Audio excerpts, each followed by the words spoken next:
السلام علیکم ویورز، حضرت رابعہ بصری تشریف فرما تھی کہ خادمہ نے آ کر بتایا کہ باہر کچھ 5 مہمان ہیں۔ آپ نے فرمایا ان کو بٹھائیں اور کھانا کھلائیں۔ خادمہ نے عرض کی کہ باورچی خانے میں تو صرف 1 روٹی ہے اور مہمان 4-5 ہیں۔ آپ نے فرمایا وہ 1 روٹی لے جاؤ اور باہر جا کر خیرات کر آؤ۔ اب میری اور آپ کی سوچ تو یہی کہتی ہے کہ 1 ہے تو باقیوں کا انتظام کیا جائے، نہ کہ جو ہے اسے بھی باہر دے دیا جائے۔ خیر حکم تھا رابعہ بصری کا تو تعمیل کیسے نہ ہوتی۔ خادمہ گئی اور وہ روٹی باہر جا کر خیرات کر آئیں۔ کچھ دیر بعد دروازے پر دستک ہوئی تو پوچھا دروازے پر کون ہے؟ آواز آئی میں فلاں بادشاہ کا غلام ہوں، ہمارے آقا نے آپ کے لیے کھانا بھیجا ہے۔ خادمہ نے کھانا وصول کیا۔ آپ نے کہا دیکھو، کپڑا اٹھا کر دیکھا تو 5 روٹیاں تھی۔ آپ نے کہا نہیں، یہ کسی اور کی طرف سے بھیجا ہوگا، غلطی سے ہماری طرف آ گیا، جاؤ جلدی سے واپس کر آؤ۔ خادمہ گئی اور کھانا واپس کر آئی۔ کچھ دیر بعد دوبارہ دستک ہوئی، پوچھا دروازے پر کون ہے؟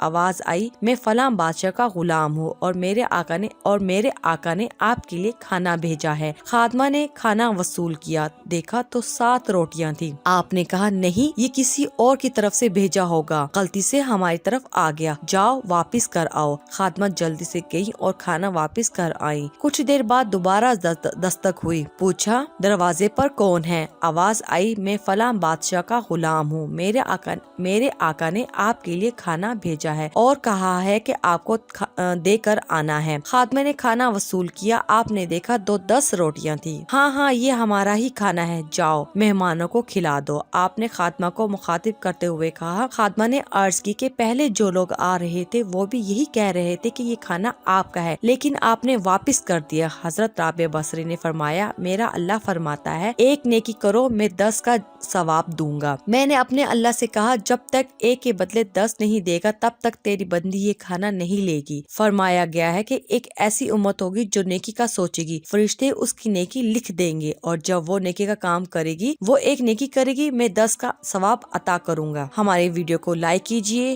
شیئر کیجئے اور ہمارے چینل کو سبسکرائب کیجئے۔ شکریہ۔